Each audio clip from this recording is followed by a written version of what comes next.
আপনি কি এমন কাউকে গুরুত্ব দিচ্ছেন যে আপনাকে কখনো গুরুত্ব দেয় না? আমরা অনেক সময় একটা বড় ভুল করি। ভুল মানুষকে জীবনের সঠিক জায়গায় বসিয়ে দেই। যে আপনার অনুভূতির মূল্য বোঝে না, আপনার কষ্টকে হালকাভাবে নেয়, তাকেই আপনি সবচেয়ে বেশি গুরুত্ব দেন। কিন্তু সত্যিটা হলো, ভুল মানুষ কখনো আপনার জীবন গড়ে না। ওরা শুধু ধীরে ধীরে আপনাকে ভেঙে দেয়।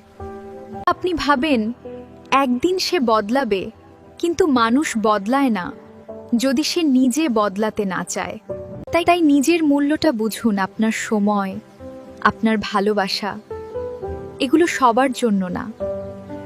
যে আপনাকে অবহেলা করে তার পেছনে দৌড়ানো বন্ধ করুন, কারণ সঠিক মানুষ কখনো আপনাকে দৌড় করাবে না। কমেন্টে জানান আপনার জীবনে আশেপাশে এমন মানুষ পেয়েছেন কি?